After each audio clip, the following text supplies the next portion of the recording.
Okay. Before Shannon and Skip get into their opposing views on the Dallas Cowboys, let me say this. The Dallas Cowboys are overrated. Now, I made a video some time ago, like a week or 2 weeks ago, and I said that Dak Prescott is overrated. He's not an MVP candidate. He's not good enough to be one. Okay? If Dak plays good, that's because the rest of his team is playing well. When his team needs Dak to, when they need to rely on Dak, Dak does not perform well under pressure. He will crumble. I said this, and I got some pushback on it, but I said it, and I meant it, and I still mean it, and I've been proven right so far. Okay? Now, with that being said, they played well Sunday. They played extremely well Sunday. But the Eagles are fucking terrible, so it's not hard to look good against them. Okay, I said it. All right?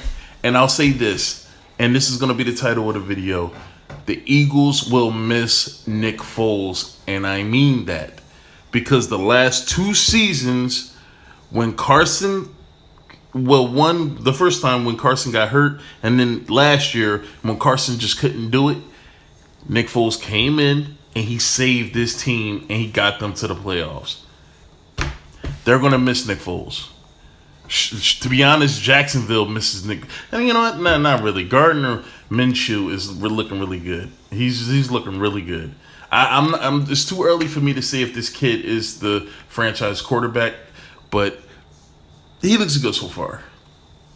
But the Eagles will miss Nick Foles. Okay? So let's get going. So, Shannon, how do you explain it? I'm waiting for this. Wow, I'm on the tell edge us. of my chair here. The front-running ass Cowboys. That's how I explain it. Front run? Yeah, they front They run. lost 3 in a row. They just lost to the Jets. Is that front running? Because the Cowboys are overrated. But I gotta say this: the Cowboys are far and not even close, just distant, the most talented team in this division. And when they're on, they could beat any of these teams by double digits. It doesn't matter who it is, Eagles, Giants, Redskins, doesn't matter. They will dwarf them if they are playing at their best. They'll beat all of them by double digits. They are far and away the best team in this division. Skip, for the first time, Doug Peterson normally wins the coin toss, and he normally defers the coin toss. What this tells me, and I've been on teams that the offense was a strong unit, and I believe Doug Peterson believes that his offense is the strong suit of his team. I agree. So he wanted to send a message He early. did. I'm going to put my offense I out agree. there, and we're going to go. I said we're going to win this game. We're going to go down there. We're going to go to Dallas, and we're going to win this game. We're going to be first place in the division. So Fearless. And let me say this. Carson Wentz has proven that he is overrated. He's not what everybody expected him to be. He's not what everybody thought he was going to be. I'm going to say I believe that Carson Wentz was the most talented quarterback in the NFL because of what I saw him do. I never said that he was the best quarterback in the NFL.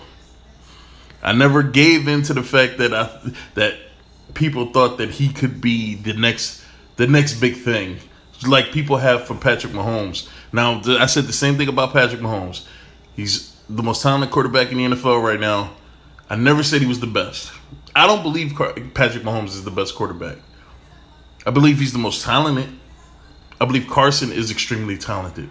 But there's a difference between being the most talented, and just being the best. Okay? So, the prediction for Carson Wentz was that he was going to be the spearhead for the NFL at the quarterback position for a very long time. He was going to be that guy. And right now, he's just proven that he can't even be the guy for his own team. That's what he calls himself. fearless. So he wanted to send a message. Well, what happens, Skip, when you put your strong suit, what you consider the strong suit of your team on the field first, and the team takes the ball away? And then you go back out there, and they take the ball away again. So what's happening in your mind now? You're like, uh-oh, we're in trouble. And they were in trouble. Give the Cowboys, and if the Cowboys take the ball away the first drive, Skip, and the defense can hold them to 3 points, You feel good. Take the ball away again, you hold them to another 3. You're feeling really, really good. Okay, touchdown, we're in the lead. But they go boom, boom, boom, touchdown. Boom, boom, boom, touchdown, and you're down 14-0.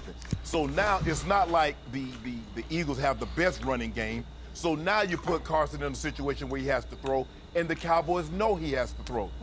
And this is the thing about the Eagles that is highlighted now. Now, 2 years ago, that defense was smothering. And now it seemed like they can't smother a fucking fire to save their lives. They can't do anything.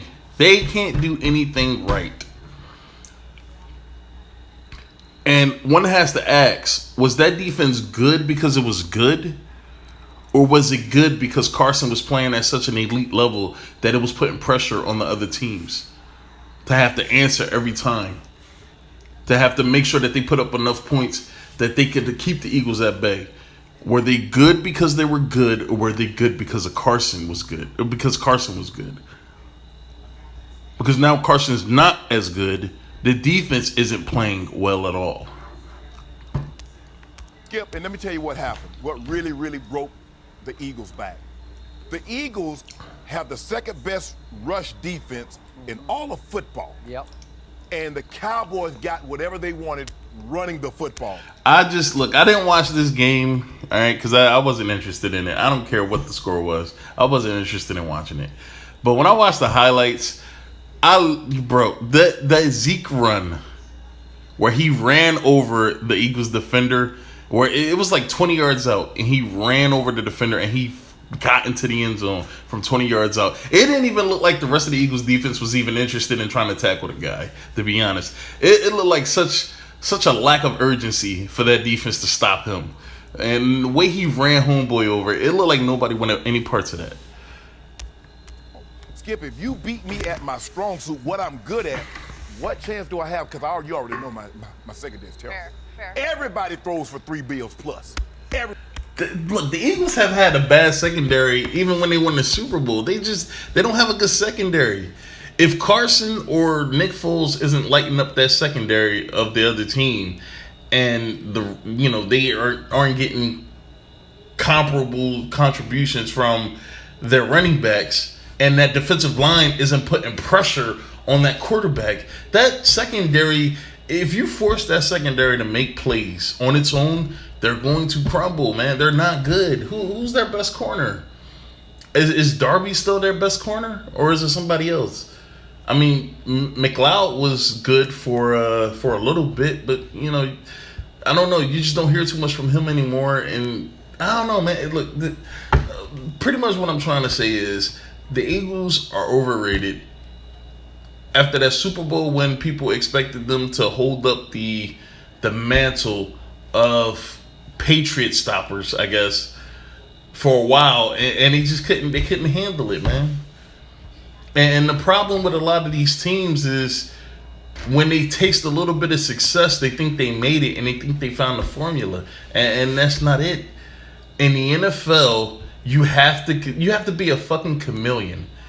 The New England Patriots are chameleons. They are the only chameleon because they change with the time. Whatever works at the moment is what they will do. There is no formula. Once you realize there is no formula to success, you'll be better off, man. You'll be better off. There is really no formula for success. You have to do whatever it takes in that moment to win. There's no set formula. For real, there isn't.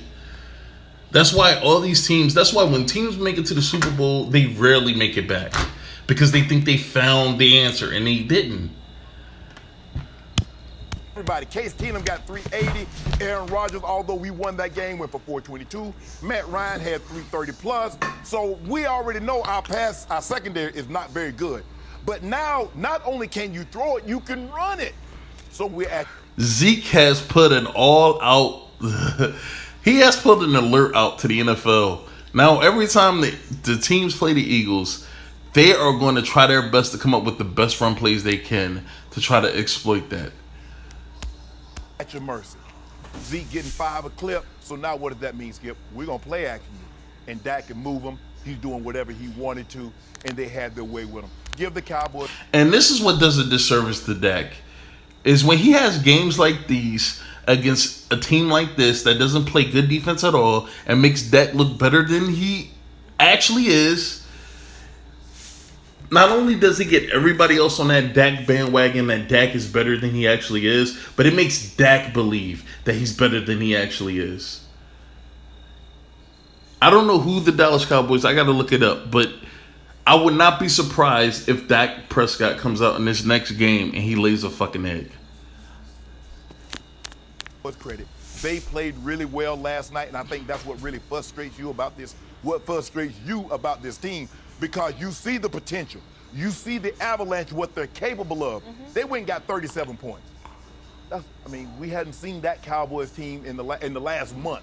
Nope. But we saw it last night. It reared its head last night, and it showed you what they're capable of. DeMarcus Lawrence. Now you got to go back to look at the headline. Look at what they're saying about the game. Okay, and this is why I say Dak Prescott is not as good as people think he is. Cowboys use 4 takeaways, 3 rushing touchdowns to blow out Eagles.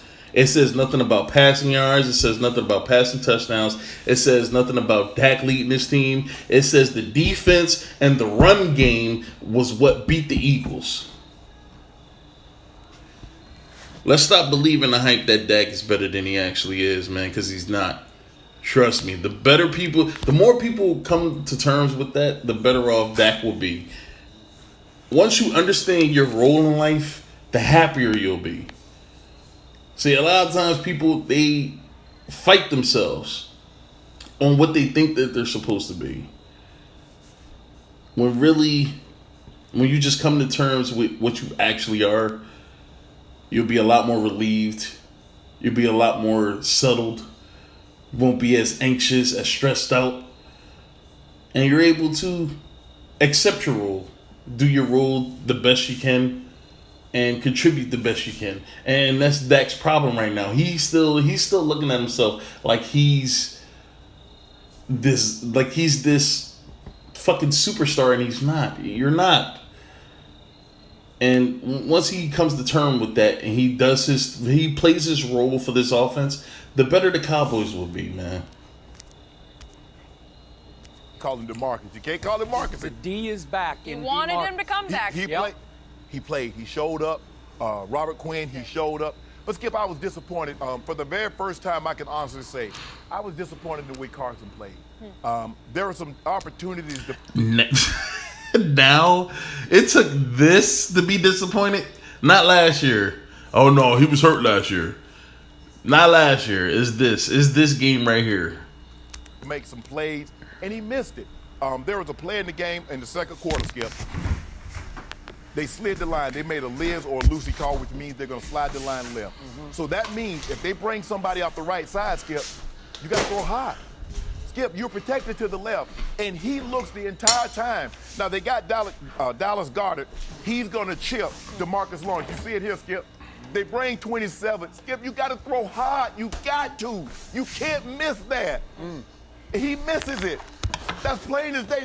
It doesn't get it. I'm like, what the hell are y'all doing in meetings? Are you watching cartoons? You watching Game of Thrones? What the hell are you doing in meetings? Because I can assure you, I've been in that position. Shannon, we want you to hit the end. But if that guy's come, get your head around right now, because that's your guy. You're hot. John dumps it. And I'm going to say this, and I'm done with this. Look, I really want to get Skip's take on it, man, but I already know what he's going to say. He's going to talk up the Cowboys. He's going to try his best to talk up the Eagles to make the Cowboys look better than they actually are. And I just don't have time for it. But let me say this, all right? Doug Peterson, I was a huge fan of what he did the year they won a Super Bowl. I thought that he was the driving force for why they won. But not only did he let me down, because I expected another coach to actually step up and actually show that they have the chops to succeed in the NFL for a while. He let me down in that respect. Not surprised. He fizzled out way sooner than I thought he would. All right. He started to smell himself. He started to think of himself as this omnipotent figure that was above reproach that was above, any actual substance after the Super Bowl win. And now it just feels like he's just, I don't know, man. It feels like he's putting the least amount of effort in it and expecting crazy results. And the biggest mistake they made, which they should have paid him, kept Nick Foles around. Because when Carson fails, and he will fail, Carson is suffering from confidence issues. It has nothing to do with injuries. It has nothing to do with anything outside of his mind. I don't think Carson has the confidence in himself anymore. I believe he lost the confidence of his teammates in the locker room. I believe he lost confidence in himself. Because there's no way you're still injured 2 years after the injury. This has to be something else, psychosomatic. There has to be something going on up there. The reason why you can't seem to get back on that level that you were before, unless it's something psychologically. And I think he's suffering from some kind of serious confidence issues. Now, who's the only person in the professional football league that could bring his confidence back to where it needs to be? The head coach. And what has the head coach not done? Help his quarterback feel confident in playing again. Because I said this before, man, and I know an Eagles fan who, I know a few Eagles fans actually, but I know one particular Eagles fan that I said this to. I said that when Carson missed the rest of that season, the year they won the Super Bowl, and Nick Foles came in and played in his place, that was a crucial killer for Carson Wentz. It destroyed any sort of juice that he built up in that locker room. Because I said it, when Nick Foles kept playing well and they eventually won the Super Bowl, I said, okay, so now we've seen what Nick Foles can do. How much of this team's success was Carson, and how much of this team's success was actually Doug Peterson? And now when you look at it, man, to be honest, Carson Wentz is nothing more than just a souped up Jared Goff, to be honest. But that's it. Yeah, sorry, I'm done. Look, man, I love talking sports, man. I don't care about the views. I don't care about the subscriptions. I love talking sports. If you have anything you want to say, you have anything you want to add, you have anything you want to refute, put it down in the comments, man. I usually respond to everything. I'm having fun with this, to be honest.